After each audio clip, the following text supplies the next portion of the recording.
কিছু কিছু বুড়ো আছে সংসারের থেকে রিটায়ার্ড, ছেলেরা ভালো কামাই, আরে বাপেরে টাকা দেয়, আব্বা 50,000 টাকা একেবারে চা পান বিস্কুট সংসার করে আব্বা মারে নিয়ে খাইয়ে উড়ে দেবেন, 1 টাকা আমাকে হিসেব দেওয়া লাগবে না, কোনো কাজে হাত দেবেন না। বুড়ো হয়ে গেছে, আপনি অনেক কষ্ট করে আমাকে মানুষ বানাইছেন, এখন আমরা মোটা কামাই করি, বুড়ো কালে কোনো কাজ করবেন না। বুড়োরে সব কাজেতে রিটায়ার্ড করে দিয়েছে, কোনো কাজে বুড়ো হাত দেয় না, কিন্তু একটা কাজেতে বুড়ো রিটায়ার্ড হতে পারে না। আসরের পরে ট্যাঙ্কি একখান নিয়ে বিলি যাইয়ে চকে যাইয়া আইল গাড়ি দিয়া, মাঠে জমির মাঝখানে কত বন, তাতে একটা কম দেবে না, যত বন আলির মধ্যে। আসরের পরে জিকির ফিকিরির সাথে আইল খোঁজে, কোপে কোপে জিকির, সুবহানাল্লাহ, আলহামদুলিল্লাহ, আল্লাহু আকবার, লা ইলাহা ইল্লাল্লাহ। 30 বছর আইল করছে, বুড়ো জমি বেচতে। যে কেনে সে কাজে কাকা মাপে জমি কি ঠিক হবে রে, কবিটা মাফিয়ে কিনতে গেলে ঠকে যাবে, যা কইছি নিয়ে দে, কারণ আমার জমি কোনোদিন কম পড়ে না। 30 বছর আইল করছে জিকির ফিকিরির সাথে, 2 কাঠা বাড়বে ছাড়া কমবে না।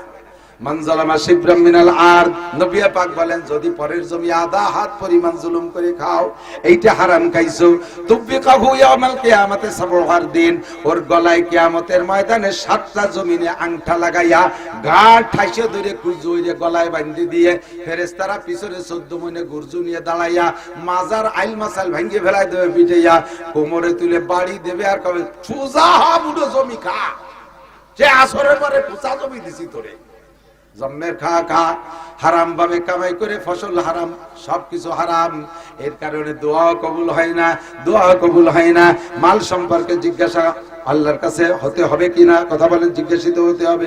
দুনিয়ার মানুষের কাছে জিজ্ঞাসা করে, যে কয়েক বছর আগে ফখরুদ্দিন, ইয়াজউদ্দিন, মঈনুদ্দিন, তিনউদ্দিনের বাংলাদেশ ছিল না, এই আওয়ামী লীগের 16 বছরের আগে তত্ত্বাবধায়ক সরকারের সময় গেছে না, এটা মনে আছে না? সেই সময় তিনউদ্দিনের বাংলাদেশ, ফখরুদ্দিন তত্ত্বাবধায়ক সরকারের প্রধান, ইয়াজউদ্দিন প্রেসিডেন্ট, আর মঈনুদ্দিন সেনা প্রধান। তিনউদ্দিনের কাছে বাংলাদেশের 2 দলের নেতা নেত্রী ধরা খাইছে কি খাই নাই, কতক্ষণ? উনাদের কাছে প্রশ্নের জবাব দেয়া লাগছে। কয় প্রশ্নের? 4টে। নামাজ, রোজা, হজ, যাকাত, কুরবানি, ফরজ, ওয়াজিব, সুন্নাত, মুস্তাহাব, ইশরাক, আবিন, তেলাওয়াত, পর্দা, কিছু না। ওই 4 প্রশ্নের ভিতরে 3 নম্বর প্রশ্নের জবাব দেয়া লাগছে। নেতাকে ডাকি ডেকে কয়, মিনাইন আকতাসাবা ফিমা আনফাকা, তুমি নগরকান্দা সালতাইতে আসলিয়ে এই বেস্তে ভ্যানে ভ্যানে ঢাকা আসলে আইটিয়ে একটা সিরা গেঞ্জি একখান ভাঙ্গা সুটকেস নিয়ে তুমি 20 তলা দালান বানাইলে কি? এই এক প্রশ্নের জবাব দিয়ে যাও। মিনাই রাখতেছে বা ফিমা আনফাকা, এই 20 কের গাড়ির মালিক হইলে কে রে, তেলের পাম্পের মালিক হইলে কি করে, গাজীপুরে গার্মেন্টস এর মালিক হইলে কি করে, তোমার এই 50 পর 200-500 বিঘা জমি রাখলিয়া এই নগরকান্দা সালতার বিল ধরে রাখিবে, এই টাকা কোথায় পাইলো কাকা, এইটুক পেয়ে যাও। এই কতি যাইয়া ফখরুদ্দিনের কাছে জবাব দিতে যাইয়া বহুত নেতাগুতা মুহাজিরে ইন্ডিয়া হিজরত করে ইন্ডিয়া চলে গেছে, হিজরত করে লন্ডন, হিজরত করে সিঙ্গাপুর, আর যেগুলো ধরা পড়ছে রমজানের আগেই সেগুলোরে এতেকাফে বসাই দিয়েছে জেলখানায়। কতক্ষণ না? মাত্র এক প্রশ্ন। কয় প্রশ্ন? মানুষের সামনে মানুষের প্রশ্ন দিতে যদি আটকে যান, আল্লাহ কাবুল হাকিমের সামনে, ও ভাই হারাম খেয়েন না। রাস্তাঘাটে পয়সা পড়া রইছে, রাস্তাঘাটে পড়া লোকেই বলে একে, রাস্তাঘাটে কিছু পাইলে সেইটা ধরে নেবেন না। 2-5 টাকার নোট দেখলি ডাক দেয়, এ কাটা বলছে কত কাকা, 5 টাকা, 5 টাকা। এই জন্য উনি এলান করতেছে, যদি 1000 টাকার নোট পায় তাহলে সে সময় এলান আসে না, কথা ঠিক না? নামাজি মানুষ 1000 টাকার নোটের কাছে শীত হয়ে পড়ে। মিনাই রাখতাসাবা ফিমা আনফাকা, হারাম মালের কি ক্ষতি আছে, বিশাল ক্ষতি। মাঝে মাঝে তো বলি, এই যে আমাকে বিশ্ব রোড যখন প্রথম হয়েছে, সেই সময় প্রথম এত ভালো রোড তার পাশে ছিল না, ঢাকা খুলনা হাইওয়ে যেটা, তো দূরের থেকে মনে হতো যেন একেবারে পানি রাস্তায়, এরকম দেখা যেত না, পানির মধ্যে পানির মতো দেখা যাচ্ছে। তো ব্যানালারা তো কয় বছর চালাতে পারে না রাস্তা হওয়ার সময়। আমি একবারে আলফাডাঙ্গা মাহফিলে আসবো, যানবাহন পাই না, ভ্যান একখান নিয়ে আসছি বাড়িতে, যে রাত্রে চলে আসতে হবে, সব ভ্যান নিয়ে যাই। তো আমাকে কে কাইনি, আমাদের পাশের গ্রামের এক ব্যানালারা নিয়েছি। আসার সময় কদ্দূরও চালাইছে, এরপরে ওর ভ্যান আমি পিছন দিয়ে ঠেলি আর ও সামনে দিয়ে টানে, অজে যাচ্ছি ভ্যানে। রাস্তায় লাল লাল কুয়া, ধুলো, গাড়ি ধুলোয় লাল হয়ে গেছি। মাহফিলি গেছি, কাগজের এই অবস্থা, কাগজে ভ্যানে আইছি। আমি যে তাড়াতাড়ি স্যান্ডেল পাল্টাতে হবে, পাও চুলিয়ে গেছে। ভ্যানে আসলেন, পাও চুলোকে ঠেলিয়েছি, অষ্টাস করে রাত্রির ভিড়ে বাড়ি গেছি। যাইতে আলফাডাঙ্গাইতে আমার বাড়ি যেতে 4 ঘন্টা লাগছে, ওই ভ্যান ঠেলতে ঠেলতে গেছি দুজনে। তবু একজন সাথী পেয়েছি, কাজ হয়েছে। এইভাবে 4-5 বছর ধরে এই রাস্তা করছে। যখন রাস্তা হয়ে গেছে তখন তার খুশির শেষ নাই। এই ব্যানালারা কয় যে হুজুর এখন কাজা কাপ্পারা আদায় করবো। ওই 5 বছর পরান করে চালাতে পারিনি, সেইটুক জব্বে চালান চালাবো। উঠছি ফুকরোতে বাড়ি যাই, ভ্যানে উঠছি। ফুকরো আর গোপীনাথপুরের মাঝখানে বড় বড় ফাঁকা, দুটি বড় ফাঁকা আছে। এক ফাঁকায় যাই, ও যে চালাচ্ছে ধুমসা যে প্যাডেল ভ্যান, সে সময় আমি কেটে আসতে চালা, এত জোরে চালাচ্ছি যদি আচানক ব্রেক করা লাগে 60 কিলোমিটার তো ঠেয়াতে পারবে। কয় যে হুজুর ওই দেন হাসপাতালের ওই পাশ পর্যন্ত দেওয়া যাচ্ছে, কিচ্ছু নেই, রাস্তা একটা মাছিও নেই। এই 5 বছর চালাইনি, একটু ভরণ করে চালাই। এই চালাচ্ছে, চালাতে গেলে হঠাৎ করে ব্রেক করে ফেলেছে, গতি গতি মানে 2-3 মিনিটের মধ্যে ব্রেক। এমন ব্রেক, হার্ড ব্রেক, আমি তো পড়িয়ে যাই। আমি কোনো মতো ধরে দাঁড়াইছি, ও লাট দিয়ে নামিয়ে পিছনের দিকে যাই, সৌ দিল রাস্তা, সৌ দিয়ে পকেটে ডুবাইয়ে এবার ভ্যানের হ্যান্ডেল ধরে ঠেলে, তা চলে না। চালা তাড়াতাড়ি চালা। আরে হুজুর তা চলবো, চলা সর্বনাশ হয়ে গেছে, চলবে না। কি হয়েছে? কি কয়েছে ব্রেক ব্যাঙ্গে চাকার মধ্যে ঢুয়ে গেছে। তো তোর কলম যে আসতে চালা ঠেয়াতে পারবি, এইরকম মরা ব্রেক তুই কেন করবি? এই লাভ দিলি, পিছনে দৌড় দিলি, সৌমাল্লি রাস্তায় কি হলি কইতে যা হুজুর চাললেন। ওই দেই যে 10টা টাকা ফেলানো রয়েছে, চিন্তা করলাম যে কেউ না কেউ তো নেবেই, তাই আনতি যে কি যে সর্বনাশ হয়ে গেছে হুজুর। এই ব্রেকে আমি কয়টা লাগতে পারে? কয় 1.5 লাগতে পারে। ঢকছে কয় টাকা? 10 টাকা। বেড়ে গেছে কত?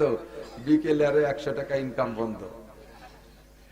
10 টাকা হারাম মাল সম্পর্কে আমি বলে থাকি, রাইফেলের গুলির মতো। মুরব্বীরা বলেন রাইফেলের গুলির মতো। রাইফেলের গুলি কারুকি দেখছেন না বাংলাদেশ স্বাধীনের সময়? গুলি ঢোকে জট্টুক, গুলি জট্টুক, অট্টুক ছিদ্র হয়ে ঢোকে, পিছনে কিন্তু অট্টুক নিয়ে বেরোয় না, বুগলা ধরে বেরোয়। হারাম টাকা ঢুকবে 10 টাকা, বুগলা ধরে বেরোয় যাবে, 1000, 2000, 5000 নিয়ে বেরোয় যাবে। যাতে ঢুকবেন সেই জায়গা থেকে বেরোয় যাবে। আপাতত দেখতেছেন যে মোটা, বেশি দেরি নাই, বেশি দেরি নাই। আমার কাছে অনেক মনে হয়, আল্লাহ পাক রব্বুল আলামিনের কাছে অনেক না, অনেক সময় না, একটু পরে 2-5 বছরের ভিতরে দেখবেন বিস্ফোরণ শুরু হয়ে গেছে। দোকানটা পুড়িয়ে গেল কেন? দোকানটা পুড়িয়ে গেল কেন? এমন মারাত্মক রোগ কেন হবে? আমি তো নিজেরাই অভিযোগ করি, যদি কখনো রোগ হয় আমি অভিযোগ করি, আমাকে খুঁজি, কেন আমার রোগ হবে? আমার রোগ হতে পারবে না, আমি হারাম খাই না, আমার কেন রোগ হবে? হাত দিয়ে দেখেন বড় বড় মারাত্মক এইগুলো কেন হচ্ছে? পিছনে যত বড় সুফি বলেন আর দরবেশ বলেন, অর্থের উপরে হাত দেন, আপনার চোখ খুলে যাবে সমস্যাটা কেন আসছে। হারাম মাল ভিতরে ঢুকলে ইল্লা মাশাআল্লাহ, ব্যতিক্রম কোন আল্লাহ ওয়ালা বুজুর্গানের দিনকে আল্লাহ পাক রব্বুল আলামিন পরীক্ষার জন্য, তাদের ঈমানকে পুক্তা করার জন্য, তাদের পরীক্ষা করার জন্য কেউ কেউকে আল্লাহ ছোট বড় বিভিন্ন কিছু দিয়ে থাকতে পারে, ওইটা আমার অভিযোগ না। কিন্তু বাকি আমার দৈনন্দিন জীবন যাপনে কোনো অর্থদণ্ডী আমি মেনে নিতে পারবো না। আমাকে যদি হারাম টাকা ভিতরে ঢুকাই ফেলি, তাহলে অবশ্যই এর জবাব আমাকে দিতে হবে। মিনাই নাকতাসাবা ফিমা আনফাকা, রাস্তায় পড়া জিনিস আপনি যদি খুঁটে খুঁড়ে নেওয়ার অভ্যাস থাকে, আপনার সন্তানও ভালো হবে না। আমার দিক খেয়াল করেন, একেবারে চাক্ষুষ প্রমাণ দোস্ত। আমার বাড়ির কাছে আমার এক স্বাস্থ্য ভাই আছে, তার রাস্তার পাশে একটা আম গাছ আছে, বড় সুন্দর একটা আম গাছ, বড় বড় খুব ডকের আম হয়। ওই গাছের রাস্তার উপরে একটা আম পড়ছে। আমার ছোট্ট মেয়েটা 3-3.5 বছর বয়স হবে, কথা বলতে পারে। আমটা পাইয়ে সেই বাড়ি যে বলতেছে, কাকি আপনার গাছের আম পড়ছে। ওর কাকি শুনে কেন দিতেছে, কয় কি একটু মাইয়া আম নিয়েছে বাড়ি আগে দিতে। ওর কাকি বলতেছে, না মা তুমি নিয়ে যাও। কত মানুষ কত আম নিয়ে যায়, কারণ এটা আমাদের আম না তো, এটা আপনাদের আম। উনি রাগ করে সেই ঘরে জালনার মধ্যে দিয়ে থুয়ে মাইয়ে চলে গেছে। আব্বা মা যদি রাস্তায় কুলোই খাওয়ার অভ্যাস থাকে, ছেলে মেয়ে এইভাবে কুলোই খায়। আব্বা মার যদি অভ্যাসটা থাকে পরেরটা খাওয়া, ছেলে মেয়ে তো জীবনও কোনোদিন হারামে হাত দেবে না। আপনি যদি সন্তান ভালো করতে চান, হারাম খাওয়ার স্বভাবটাকে পরিহার করেন। তিন নম্বর ইমিগ্রেশন। 4 নম্বর ইমিগ্রেশন, মাদা আমিলা বিমা আলিমা। ওয়াজের ময়দানে এই বছরে কম শোনেন নাই, নগরকান্দা সালতা প্রত্যেক গ্রামে গ্রামে এই মাঠেই কয়টা হয়ে গেছে, আরো কত মাহফিল রয়েছে। শুনবেন দোস্ত, এই মাহফিল থেকে যা শুনেছেন কোনো কথা আপনাদের জানতে বাকি নাই। ব্যক্তি জীবন থেকে নিয়ে রাষ্ট্রীয় জীবন পর্যন্ত যেখানে যা লাগবে উলামায়ে কিরাম খুঁটে খুঁটে পাল্টায় পাল্টায় সবাই বলে, এই যা শিখেছো এরপর আমল করছো কতটুকু বলে যাও। যাও। মাওলানা সাহেব হাজার হাজার কিতাব পড়ে তুমি এই কিতাব অনুযায়ী আমল করেছো কতটুক, হাফেজ সাহেব কতটুক করেছো, তবলিগের সাথী কতটুক করেছো, হজের মাঠে শ্রোতারা কতটুক আমল করেছো, আল্লাহর কাছে জবাব দিয়ে যাও। এই জন্যই তাকুল্লাহ, যে আল্লাহকে ভয় করি। কয় কি রকম ভয় করতে হবে? হাক্কা তুকাতিহি, যেমন ভয় করা দরকার সেরকম ভয় করো। যেরকম ভয় করলে আমার দিক, যেরকম ভয় করলে ফজরের নামাজ ছুটে না, যেরকম ভয় করলে 5 ওয়াক্তের নামাজ ছুটে না। আরে 1 ওয়াক্ত নামাজ ছুটে গেলে আমাকে 230 কোটি 40 লক্ষ বছর জাহান্নামে পড়তে হবে, আল্লাহর সামনে জবাব দিতে হবে। এইটা আমার দ্বারা সম্ভব না। এই ভয় ভিতরে যখন এমন হবে যে যেই ভয় তোমাকে নামাজ থেকে বিরত রাখতে পারে না, এরকম ভয় তোমার মধ্যে তৈরি করতে হবে। জিনা করতে গেলে আল্লাহকে দেখবা, চুরি করতে গেলে আল্লাহকে দেখবা, পরের মালে হাত দিতে গেলে আল্লাহকে দেখবা, এমন ভয় অন্তরে তৈরি করো। ওয়াবুদুল্লাহ কান্নাকা তারাহু, ইবাদতের মধ্যে আল্লাহকে দেখবা, তিলাওয়াতের মধ্যে আল্লাহকে দেখবা, অন্যায় কাজে গুনাহ করতে গেলে আল্লাহকে দেখে ফিরে আসবা। এমন একটা ভয় তোমার অন্তরে সেট করো। যদি যে ব্যক্তি এরকম ভয় সেট করতে পারবে, আল্লাহ পাক রব্বুল আলামিন তার জন্য কয়েকটা পুরস্কার রেখেছে। আমার দিক তাকান, কয়েকটা পুরস্কারের ভিতরে একটা পুরস্কার হলো আমাইয়াত্তাকিল্লাহা ইয়াজআল লাহু মাখরাজা, যে আল্লাহকে ভয় পায়, যে আল্লাহকে ভয় পায়, আল্লাহ তাকে হাজারো বিপদ থেকে বের হওয়ার জন্য সহজ পথ বের করে দেয়। আল্লাহর ভয় যদি অন্তরে থাকে, আমি এই জন্য এখন পরামর্শ দেই, এই ওয়াজ তো তারা ঘরে বসে পাবে না। জেলখানার মধ্যে যারা আছে, যারা জেলের মধ্যে আটকে আছেন, এতদিন বাইরে থাকতে যা যা করছেন না করছেন, যদি আমাদের এই আওয়াজটা কানে যায়, একটু আমলে নিয়ে আসেন। জেলখানার মধ্যে থেকে আল্লাহর প্রতি ভয় তৈরি করেন। ওই জায়গায় বসে বেশি পাকাপাকি করে না, খালি বাইরতি পল দিয়ে দেখায় চালিয়ে দেবো। তাহলে কোনদিন হয়তো বের হতে নাও পারো, আর বের হতে পারলে এমন ভাবে বের হবার দেখানোর ক্ষমতা থাকবে না। কথা কন, তুমি ওর মধ্যে এই প্ল্যান না কইরা নিজেকে নিজে তৈরি করো। আরে এতদিন আমরা শাসন করেছি, আজকে আমরা শাসিত হইতেছি, মানুষের কাছে ধরা পড়ে গেছি, বের হইতে পারি না। আল্লাহ কামুল হাকিমিনের কাছে যদি ধরা পড়ি, ও নেতারা কত বন আর কত টন আর কত রাস্তা মারে খাইছো, গরিবের মাল মারে খাইছো, সরকারি বরাদ্দ গুলো ধরে আলোট ধরে মেরে দিয়েছো, রাস্তাঘাট ব্রিজ কালভার্ট সব খেয়ে ফেলাইছো। জবাব আল্লাহর কাছে দেওয়া লাগবে কি লাগবে না? এই ভয়টা অন্তরে তৈরি করো। আল্লাহ কয় আমাইয়াত্তাকিল্লাহা ইয়াজআল লাহু মাখরাজা, দুনিয়ার কোন নেতা নেত্রী বের করতে পারবে না। অন্তরে ভয় তৈরি কর, আমি আল্লাহ বিপদ থেকে বের হওয়ার ব্যবস্থা করে দেব।